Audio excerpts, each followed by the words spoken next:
ఖమ్మంలో బీఆర్ఎస్ ముఖ్య నేతల సమావేశం నిర్వహించారు. ఈ సమావేశానికి ఆ పార్టీ వర్కింగ్ ప్రెసిడెంట్ కేటీఆర్ హాజరయ్యారు. ప్రస్తుతం కేటీఆర్ మాట్లాడుతున్నారు. లైవ్ ద్వారా చూద్దాం. 4000 కోడలికి 2,500 అని చెప్పి నమ్మబలికితే పాపం వాళ్ళు కూడా మోసపోయినారు. అట్లాగే బలహీన వర్గాల సోదరులకి బీసీ డిక్లరేషన్ పేరిట 42% రిజర్వేషన్లు, బీసీ సబ్ ప్లాను, 1,00,000 కోట్ల బడ్జెట్ అని చెప్పి ఏదేదో నోటికొచ్చినాయని చెప్పుకుంటూ పోతే కొంతమంది బలహీన వర్గాల సోదరులు కూడా నమ్మి కాంగ్రెస్కి ఓటేసినారు. అందులో మీ జిల్లాలో ముఖ్యంగా ఉమ్మడి ఖమ్మం జిల్లాలో మరి ఇక్కడున్న రాజకీయ సమీకరణలో భాగంగా కూడా కొంత ఆనాడు 2023లో మనకి నష్టం జరిగింది. కానీ ఒక రకంగా మంచిదే, ఇది మనకు జరిగింది మంచిదే. ఎందుకంటే ఇందాక నేను చెప్పినట్టు కొత్తకో వింత పాతకో రోత అన్నట్టు 10 ఏళ్ళు మనం చూసి మరి తర్వాత ప్రజలకు కూడా కొద్దిగా బోరుగొట్టినట్టుంది, కొత్తదనం కోరుకున్నారు. కేసీఆర్ గారు రోజు బ్రహ్మాండంగా భోజనం పెడుతున్నాడు, కానీ ఈయన ఎవరో బిర్యానీ పెడతానంటున్నాడు కదా అని చెప్పి ఆయనకు ఓటేశారు.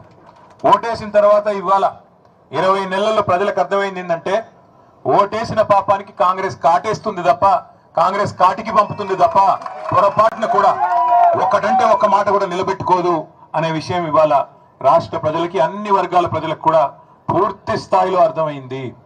ఇవాళ ఎన్నికలంటూ వస్తే, ఇవాళ ఈ రోజు కనుక ఎన్నికలంటూ వస్తే ఏం జరుగుతుందో రేవంత్ రెడ్డికి తెలుసు, అదే విధంగా బీజేపీ వాళ్ళకు కూడా తెలుసు. కేసీఆర్ గారు 100 సీట్లతో ఏకపక్షంగా ఈ రోజు అధికారంలోకి వస్తారని ప్రతి ఒక్కరికి కూడా తెలుసు. ఇది వాస్తవం. కానీ మన రాజ్యాంగంలో డాక్టర్ బాబాసాహెబ్ అంబేద్కర్ గారు భారతరత్న పెద్దలు, చాలా ముందు చూపు గల పెద్ద మనిషి, దార్శనికుడు, గొప్పవాడు, ప్రపంచ మేధావిగా ప్రఖ్యాతికెక్కిన డాక్టర్ బాబాసాహెబ్ కూడా ఇట్లాంటి దుర్మార్గులు, ఇంత అరాచకం చేసే వాళ్ళు ఉంటారని పాపం ఆయన ఊహించలేదు. ఎందుకంటే మాట ఇచ్చి 100 రోజుల్లో 6 గ్యారంటీలు అని చెప్పి మరి ఆ గ్యారంటీలన్నింటినీ పొందబెడతారని చెప్పి పాపం ఆయన కూడా పెద్ద మనిషి, ఇంత నీచమైన రాజకీయం ఉంటుందని చెప్పి ఆయన కూడా ఊహించలేదు. అందుకే రాజ్యాంగంలో రీకాల్ వ్యవస్థ పెట్టలేదు. కొన్ని దేశాల్లో ఉంది. రీకాల్ అంటే ఏంటి? ఇచ్చిన మాట కనుక నిలబెట్టుకోకపోతే తిరిగి అధికారం లాక్కునే అధికారం ప్రజలకే ఇచ్చేదే రీకాల్. అది పాపం రాజ్యాంగ నిర్మాత అంబేద్కర్ గారు కూడా ఇట్లాంటి దుర్మార్గులు ఉంటారని ఊహించలేదు కాబట్టి పెట్టలేదు. కాబట్టి మనకు మరొక 3 ఏళ్ళు ఎదురు చూడక తప్పదు. ప్రజలకు కూడా మరొక 3 ఏళ్ళు మరి ఒక్క తప్పు ఓటు వేసినందుకు 5 ఏళ్ళు శిక్ష పడుతుంది అనేది అర్థం కావడానికి కూడా మరి ఈరోజు వారికి కూడా సమయం ఆసన్నమైంది. కానీ ఒక రకంగా మంచిదే. ఎందుకంటే ఎప్పుడైనా సరే జీవితంలో నార్మల్గా ప్రతిరోజు అన్ని సవ్యంగా సాగుతుంటే జీవితం విలువ అర్థం కాదు. ఎప్పుడు కూడా మనకి మన చుట్టూ ఉండే మనుషుల విలువ తెలవాలన్నా, లేదా ఒక నాయకుడు విలువ తెలవాలన్నా, ఇంకోవైపు ఒక ప్రతినాయకుడు ఉంటేనే దాని విలువ అర్థమవుతుంది. ఈరోజు అదే జరుగుతూ ఉంది తెలంగాణలో. ఎందుకంటే గుర్రం విలువ తెలవాలంటే అప్పుడప్పుడు గాడిదని కూడా చూడాలి కదా. ఇవాళ అందుకే కాంగ్రెస్ అనే గాడిద ఇవాళ తెలంగాణలో సృష్టిస్తున్న అరాచకం చూసి మరి రైతులు గుండెలు బాదుకుంటా ఉన్నారు. చూస్తున్నారు మీరు, మీ జిల్లాలో 3 మంత్రులు, 3 మునగాళ్ళలాగా పోజులు కొడుతూ తిరుగుతూ ఉంటారు. ఒక ఆయన బాంబులను తిరుగుతున్నాడు. ఆ బాంబులు పోయిన దీపావళి కన్నాడు, ఇప్పటిదాకా పేలట్లేదు. ఆయన పేరు అందుకే పొంగులేటి కాదు, బాంబులేట్ అయిపోయింది పాపం. ఇంకా 2 మంత్రులు ఉన్నారు. ఒక ఆయన బిజీగా కమిషన్లలో బిజీగా ఉన్నాడు, ఇంకొక ఆయన వ్యవసాయ మంత్రిగా. మరి ఆయన ఏం చెప్తున్నారో, రైతులందరూ ఇవాళ ఎరువుల దుకాణాల ముందు లైన్లలో చెప్పులు పెడుతుంటే మళ్ళీ ఆనాటి రోజులు వచ్చాయని పాటలు పాడుకునే దుస్థితి వస్తే మరి ఆయన ఏం చేస్తున్నాడో నాకైతే తెలియదు. 2 లక్షల టన్నుల ఎరువులు ఇవాళ కొరత రాష్ట్రంలో ఉన్నమాట వాస్తవం. ఎరువుల దుకాణాల ముందు చెప్పులు, ఆధార్ కార్డులు పెట్టి మళ్ళీ ఆనాటి రోజులు వచ్చినాయి, నికృష్టమైన రోజులు కాంగ్రెస్ పాలనలో అని వాళ్ళ రైతులు వాపోతున్న రోజులు ఖమ్మం జిల్లాలో కాదు, రాష్ట్రం అంతటా కనబడుతున్న మాట వాస్తవం. అందుకే నేను అనేది, మనం ఓటేసేటప్పుడు ఆలోచించుకుని ఓటేస్తే తప్పకుండా మనకి సరైన నాయకత్వం ఉంటే లాభం జరుగుతుంది తప్ప ఎవరిని పడితే వాళ్ళని గెలిపిస్తాం, వాళ్ళు ఆ రోజు చెప్పిన మాటలని మోసపోతామంటే తర్వాత బాధపడడం తప్ప ఇంకోటి ఉండదు.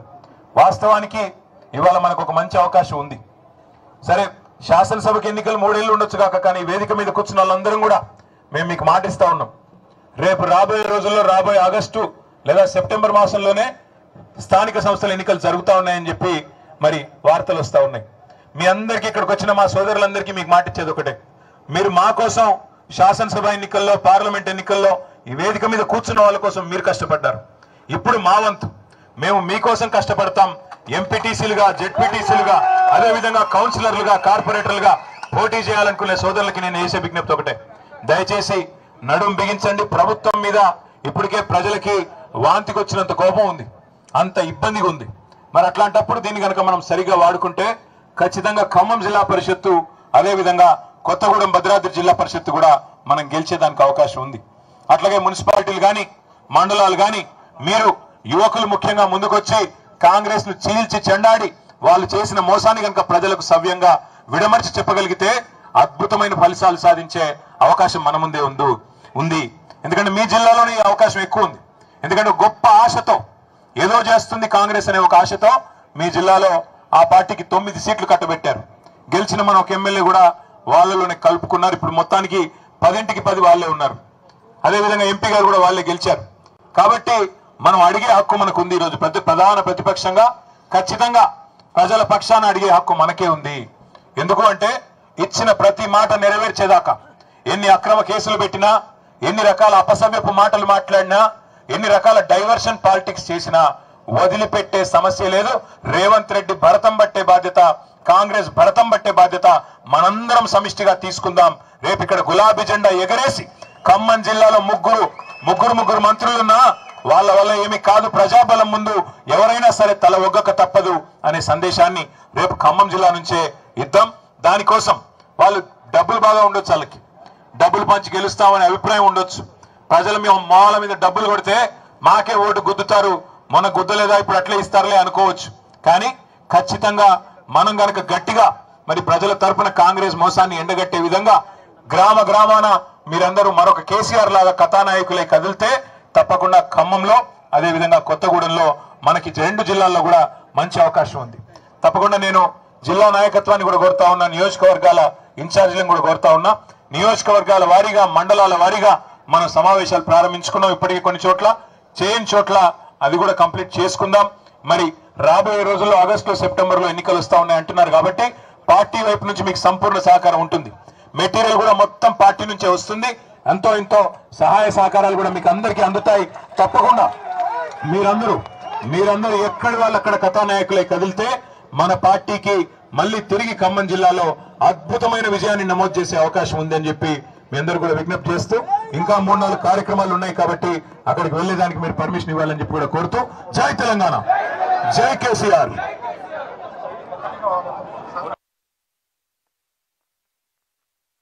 జిల్లాలో కూడా తన నాయకత్వంలో అభివృద్ధి సంక్షేమమే లక్ష్యంగా గత 10 సంవత్సరాలు పెద్దలు కేసీఆర్ గారి నాయకత్వంలో జిల్లాని ముందుకు తీసుకొని పోయిన మాజీ మంత్రివర్యులు, మీ జిల్లాలో 3 మంత్రులు, 3 మునగాల